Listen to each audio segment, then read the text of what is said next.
Assalamualaikum warahmatullahi wabarakatuh. Shalom, Om Swastiastu, Namo Buddhaya, salam kebajikan, dan selamat malam bagi kita semua, Bapak Ibu Guru, kakak-kakak, dan teman-teman sekalian yang mendengarkan video saya pada saat ini. Perkenalkan, nama saya Lalter Vena Josephine Nenggolan, perwakilan dari kelas X IPS 1 dalam mengikuti lomba biografi. Di sini, saya akan menceritakan salah satu biografi dari tokoh pejuang kemerdekaan Indonesia. Namun sebelum itu, saya ingin menegaskan ulang kembali pernyataan Ir Soekarno yang menyatakan bahwa bangsa yang besar adalah bangsa yang menghormati jasa para pahlawannya. Dan bagaimana cara kita menghormati jasa para pahlawan kita adalah dengan mencari tahu, memahami, dan mengikuti teladan daripada pahlawan-pahlawan kita. Di sini, saya akan menceritakan salah satu biografi daripada tokoh pejuang kemerdekaan Indonesia, yaitu Pangeran Diponegoro yang memiliki nama asli Raden Mas Ontowiryo. Beliau merupakan putra dari Sri Sultan Hamengkubuwono yang ketiga, yang lahir pada tanggal 11 November 1785 di Yogyakarta.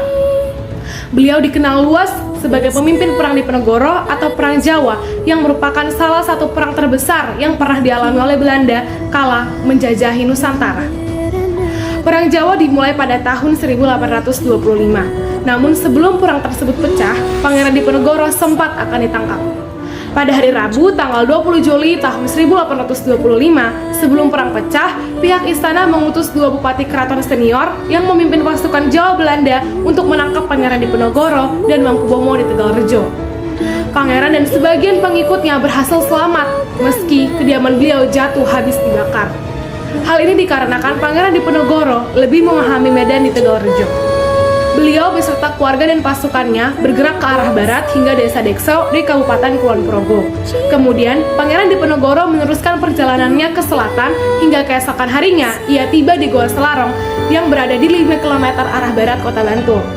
Pangeran Diponegoro tidak berdiam diri. Beliau kemudian pindah ke Selangor yang dijadikannya sebagai markas besarnya. Selangor merupakan daerah yang berbukit dan menjadikan Goa Selangor sebagai basisnya. Penyerangan di Tegalrejo tersebut menjadi permulaan dimulainya Perang Diponegoro atau Perang Jawa. Perang tersebut berlangsung selama 5 tahun, dari tahun 1825 hingga tahun 1830, dan dipimpin oleh Pangeran Diponegoro. Beliau memimpin masyarakat Jawa mulai dari petani hingga priai yang menyumbangkan harta mereka sebagai dana perang. Semangat masyarakat Jawa kala itu berperang melawan Belanda dikenal dengan Sadumuk Batuk Sanyari Bumi Pitohi Tekan Pati, yang artinya sejari kepala sejengkal tanah dibela sampai mati. Tidak hanya dari kalangan masyarakat biasa saja, banyak pangeran yang ikut bergabung dalam Perang Diponegoro. Sebanyak 15 pangeran dari 19 pangeran yang ada bergabung dengan Pangeran Diponegoro untuk melawan penjajahan Belanda. Hebatnya, Pangeran Diponegoro berhasil memobilisasi para bandit profesional yang sebelumnya ditakuti oleh penduduk pedesaan. Meskipun mobilisasi ini menjadi kontroversi tersendiri. Pangeran Diponegoro sangat piawai dalam memimpin pasukan pemberontakan dan membuat Belanda kewalahan. Tidak heran jika Perang Jawa tersebut menjadi salah satu perang yang terbesar yang pernah dihadapi Belanda. Untuk menangkap Pangeran Diponegoro, Belanda menggunakan taktik benteng Stelsel. Pada tahun 1827, Belanda menggunakan taktik ini sehingga pasukan Pangeran Diponegoro pun terjepit. 2 tahun kemudian, yaitu pada tahun 1829, Kiai Mojo yang merupakan pemimpin spiritual pemberontakan ditangkap. Menyusul kemudian Pangeran Mangkubumi dan Panglima Utama Perang Jawa, yaitu Ali Basa Sentor Prawiro menyerah kepada Belanda. Pangeran Diponegoro terus terdesak hingga pada tanggal 28 Maret 1830, Jenderal de Kock berhasil menjepit pasukan beliau di Magelang. Pangeran Diponegoro menyatakan bersedia menyerahkan diri dengan syarat sisa anggota laskarnya harus dilepaskan. Beliau kemudian ditangkap dan diasingkan ke Manado. Kemudian Pangeran Diponegoro dipindahkan ke Makassar hingga wafat pada tanggal 8 Januari 1855 di Benteng Rotterdam. Tidak hanya perang melawan Belanda saja, namun Perang Jawa juga merupakan perang saudara antara orang keraton yang berpihak pada Pangeran Diponegoro dan yang berpihak pada pihak Belanda. Berakhirnya Perang Diponegoro menjadi penegas penguasaan Belanda atau Pulau Jawa. 2 tahun setelah perang berakhir, seluruh raja dan bupati di Jawa tunduk menyerah kepada Belanda. Sekian dari saya biografi mengenai Pangeran Diponegoro yang merupakan salah satu tokoh pejuang kemerdekaan rakyat Indonesia. Saya mohon maaf apabila ada kata-kata yang menyinggung atau kata-kata yang tidak berkenan di hati Bapak, Ibu, kakak-kakak, dan teman-teman sekalian. Mohon dimaafkan dan terima kasih. Assalamualaikum warahmatullahi wabarakatuh. Shalom, Om Swastiastu, Namo Buddhaya, salam kebajikan, dan selamat malam bagi kita semua. Perjuangan yang tidak terbatas oleh lamanya waktu dan banyaknya pengorbanan. Kalian pasti pernah melihat selembaran uang Rp20.000, bukan? Apakah kalian tahu wajah siapa sih yang terpampang pada selembaran kertas itu? Ya, ia adalah Otto Iskandardinata, seorang pahlawan bangsa asal Bandung yang telah menyumbangkan teramat banyak jasa kepada negara. Beliau adalah orang yang terkenal dengan keberaniannya, kecerdasannya, serta keaktifannya dalam berbagai organisasi yang berada di dalam tanah air. Nah, bagaimana sih kisah hidup seorang lelaki yang menjadi orang pertama yang mempopulerkan kalimat Indonesia Merdeka ini? Assalamualaikum warahmatullahi wabarakatuh. Perkenalkan, nama saya Anisha Syamafitna Frianti dari SMA Negeri 10 Samarinda kelas 10 MIPA 6. Dan berikut ialah biografi dari Otto Iskandardinata. Pria yang bernama panjang Raden Otto Iskandardinata ini lahir di Bojong Soang, Kabupaten Bandung, Jawa Barat pada tanggal 31 Maret 1897. Ia adalah anak ketiga dari 9 bersaudara yang merupakan keturunan bangsawan Sunda bernama Nata Atmaja. Sejak kecil beliau bercita-cita untuk menjadi seorang guru, dan dengan memiliki kecerdasan yang di atas rata-rata, Otto dapat menggapai mimpinya itu. Holland Islandse School di Bandung, Quick School Onderbouw di Bandung, Kogere Quick School di Purworejo, Jawa Tengah, serta Harvard University di USA menjadi jalan tempuh sekaligus saksi bisu dari perjuangan Otto untuk mencapai titik impiannya itu. Pada Juli 1920, Otto pun menjadi guru di HIS Banjarnegara, Jawa Tengah. Pada masa sebelum kemerdekaan, ia telah berperan aktif dalam berbagai organisasi penting di negara. Otto pernah menjabat menjadi Wakil Ketua Budi Utomo Cabang Bandung dan Wakil Ketua Budi Utomo Cabang Pekalongan. Ia menjadi anggota Volksraad atau Dewan Rakyat yang dibentuk pada masa Hindia Belanda, serta menjadi salah satu anggota dari BPUPKI dan PPKI yang sebagaimana kita semua tahu berperan besar dalam kelahiran NKRI. Selain memiliki kecerdasan yang tinggi, ia juga seseorang yang pemberani, memiliki karakter yang kuat, mandiri, serta memiliki bakat sebagai pemimpin. Oleh karena sifat pemberaninya ini, nama Otto menjadi harum di kalangan rakyat serta dunia politik. Dalam berbagai pidatonya, ia berani mengutarakan dan berterus terang tentang pendapatnya terhadap pemerintahan Belanda, dan bagaimana ia yakin bahwasanya negara Indonesia akan merdeka. Nyali Otto yang tinggi ini juga pernah membuatnya masuk dalam daftar hitam. Ia membongkar kasus Bendungan Kemuning dan berhasil menyelamatkan rakyat Indonesia dari penipuan seorang pengusaha Belanda. Otto pun mendapat julukan si Jalak Harupat, yang berarti ayam jantan yang tidak akan pernah kalah jika diadu. Dalam masa kemerdekaan rakyat Indonesia yang pertama, berbentuk kabinet presidensial, Otto Iskandardinata diangkat menjadi Menteri Negara. Ia bertugas untuk mempersiapkan terbentuknya BKR dari laskar-laskar rakyat yang tersebar di seluruh Indonesia.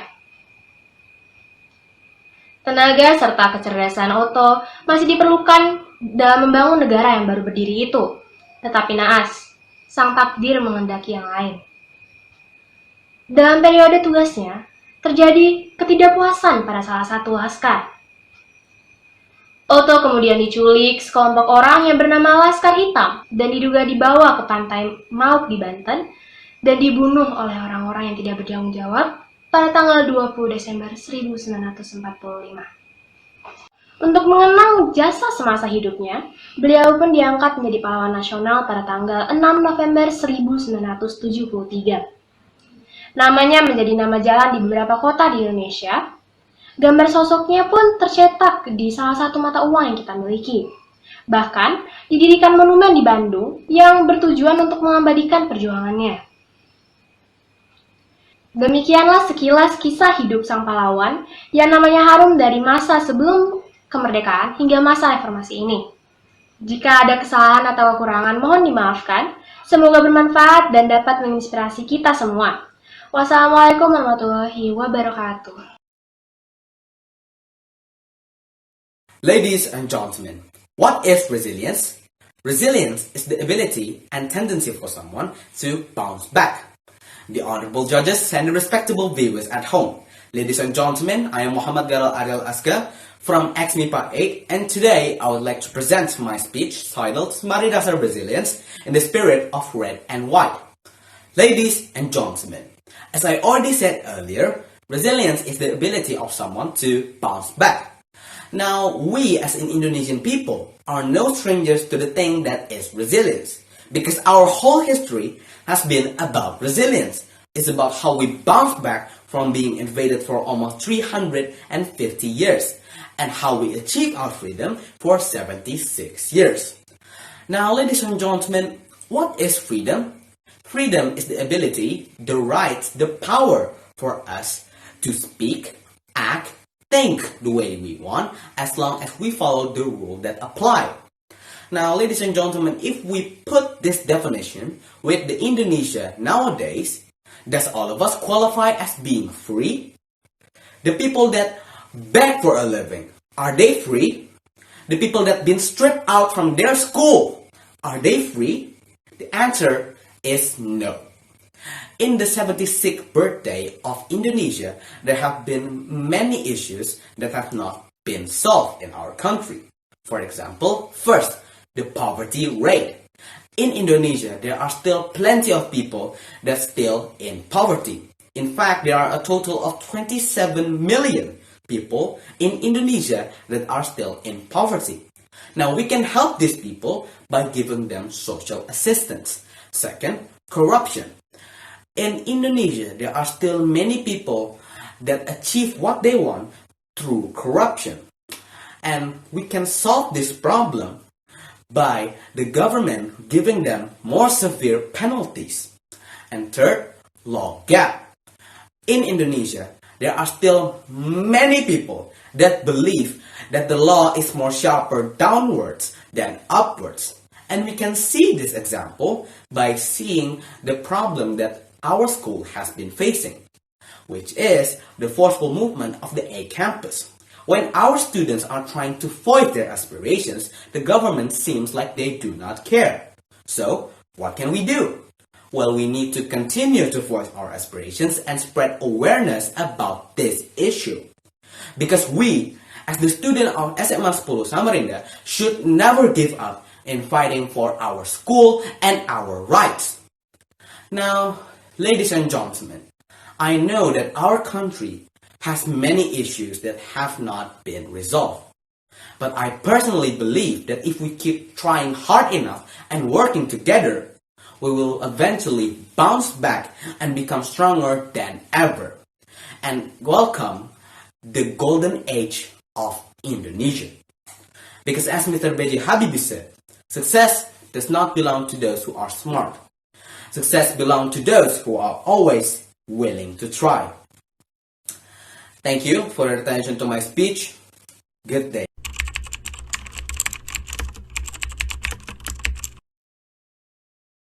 Senior High School 10 Samarinda, or what we all know called Smari Dasa, a school located in Samarinda. Smari Dasa has two different locations of building that we call Campus A and Campus B. Although the location of the building is different, the good attitude and spirit in each student has no different. Ladies and gentlemen, as we know, pandemic of COVID-19 has started in the lab since the beginning of 2020.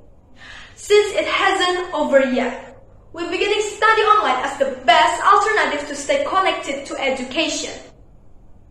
Even though it's still impossible to begin the school like how it was, Smari Dasa still enthusiastic in maintaining the red and white spirit in themselves. I'm Sophia from XMIPA 9 class, standing here to tell all of you that Smari Dasa is a school that upholds the red and white spirit. Talking about resilience in spirit of red and white makes us remember how we always celebrate our Independence Days on the 17th of August every year. It is very remarkable for our nation to at once feel free.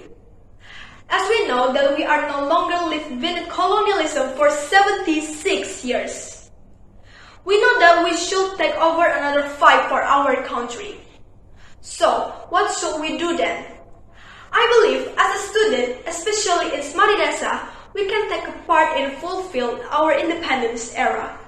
For example, study hard. In this pandemic situation where we must going through with online learning and stuff, I know it is quite hard to make it, but nothing is impossible when we are still trying to. Students in Smaridasa prove that they still have spirit to study hard and achieve a lot of things, even the situation is still not back into the normal life. I do believe our enthusiasm in learning isn't just an ambition for ourselves, but more than that. We understand that the future of this nation in our hands, and we should take that responsibility in serious way. I think all of us are capable enough to study hard in this new normal era because we know that we have huge duty in the future and it's all that matters. Ladies and gentlemen, I know studying during this pandemic is not easy. But remember to always keep up your ambition in studying and hoping this pandemic will be over soon. Like Nelson Mandela said, education is the most powerful weapon you can use to change the world. That's all of my speech. Thank you for your attention and have a great day. Senior mohon izin. Assalamualaikum warahmatullahi wabarakatuh dan selamat malam kakak-kakak sekalian. Perkenalkan sebelumnya, nama saya Agus Satrio dari kelas 10 MIPA 5. Saya di sini ingin mempresentasikan hasil karya karosel saya. Peristiwa Rengas Dengklok. Peristiwa Rengas Dengklok adalah sebuah peristiwa penculikan Soekarno dan Hatta sebelum dibacakannya teks proklamasi. Peristiwa ini dilakukan oleh 4 pemuda Indonesia, yaitu Soekarni, Wikana, Aidit, dan Chairul Saleh. Berikut ini adalah gambar-gambar dari 4 pemuda yang menculik Soekarno dan Hatta dalam peristiwa Rengas Dengklok. Di sebelah kiri ada yang bernama Soekarni, di sebelah kiri agak bagian tengah itu bernama Wikana, bagian kanan Wikana ada Aidit, dan bagian kanan di pojok adalah Chairul Saleh. Mengapa peristiwa Rengas Dengklok itu penting? Karena peristiwa ini merupakan peristiwa yang sangat penting dalam sejarah Indonesia yang bertujuan untuk menghindarkan Soekarno dan Hatta dari pengaruh Jepang serta mendesak agar Soekarno dan Hatta untuk segera menyatakan kemerdekaan Indonesia setelah Jepang mengalami kekalahan pada Perang Pasifik. Soekarno dan Hatta sebelumnya ingin proklamasi dilakukan melalui PPKI. Namun, golongan pemuda ingin proklamasi dilakukan secepatnya tanpa melalui PPKI. Agar kemerdekaan Indonesia bukan seolah-olah berasal dari pemberian Jepang. Berikut ini adalah timeline peristiwa Rengas Dengklok hingga proklamasi kemerdekaannya. Timeline pertama. Pada tanggal 12 Agustus 1945, Jepang memberikan janji untuk segera memberikan kemerdekaan kepada Indonesia. Timeline kedua, pada tanggal 14 Agustus 1945, Jepang kalah dalam perang dan menyerah tanpa syarat kepada sekutu. Timeline ketiga, 16 Agustus 1945, Soekarno-Hatta diculik ke Rengas Dengklok dan pada malam hari dijemput oleh Ahmad Subarjo kembali ke Jakarta. Timeline keempat, tepat pada 17 Agustus 1945, proklamasi kemerdekaan Indonesia dilakukan di rumah Soekarno pada Jalan Penggangsaan Timur nomor 56. Berikut adalah fakta-fakta peristiwa dari Rengas Dengklok. Pertama, Rengas Dengklok adalah sebuah kecamatan di Jawa Barat yang dipilih oleh para pemuda karena dianggap aman dan dekat dari markas pembela tanah air atau yang biasa disebut PETA. Kedua, markas PETA yang tadinya berada di Rengas Dengklok kini sudah dijadikan sebagai monumen kebulatan tekad. Dan yang terakhir, Dijau Kisyong adalah seorang petani keturunan Tionghoa dan pemilik rumah yang dijadikan tempat persembunyian oleh Soekarno dan Hatta pada peristiwa Rengas Dengklok. Sekian presentasi dari saya. Mohon maaf jika ada kekurangan dan wassalamualaikum warahmatullahi wabarakatuh dan selamat malam kakak-kakak sekalian. Senior mohon izin. Assalamualaikum warahmatullahi wabarakatuh. Perkenalkan, nama saya Sri Adiningsih, saya dari kelas 10 MIPA 2. Awal mula dari peristiwa bom Hiroshima dan Nagasaki dimulai dari hubungan Amerika dengan Jepang yang sudah menegang selama beberapa dekade sebelum Perang Dunia Kedua. Jepang menduduki wilayah Cina Timur yang menyebabkan perang antar kedua negara pada 1937. Amerika dan negara sekutu lainnya menghentikan ekspor bahan vital ke Jepang supaya Jepang tidak melakukan ekspansi lebih lanjut. Jepang menilai tindakan ini sebagai tindakan agresif. Jepang melancarkan serangan udara di Angkatan Udara Amerika Serikat Pearl Harbor, Hawaii, pada 7 Desember 1941 yang menewaskan 2.403 tentara Amerika Serikat dan melukai 1.178 lainnya. Hal ini dinilai sebagai kejahatan perang. Kedua negara langsung menyatakan perang satu sama lain tak lama setelah penyerangan itu. Amerika dan sekutu menyerukan Jepang untuk menyerah pada akhir Juli 1945, mengancam akan terjadi kehancuran total jika Jepang tidak menyerah. Pada 6 Agustus 1945, karena Jepang tak kunjung mengangkat bendera putih, bom Little Boy dijatuhkan. Hiroshima hancur, puluhan ribu orang tewas seketika. Serangan berikutnya, bom Fat Man, dijatuhkan di Nagasaki pada tanggal 9 Agustus 1945, sebanyak 80.000 orang tewas. Dampak dari bom Hiroshima dan Nagasaki menewaskan sekitar 60.000 sampai 120.000 orang. Banyak orang yang mati akibat terkena radiasi dari kedua bom tersebut. Bahkan banyak bayi yang terlahir dengan kepala kecil. Jepang akhirnya kalah telak dan menyerahkan diri tanpa syarat pada 15 Agustus 1945. Dan hal ini membuat Perang Dunia Kedua berakhir.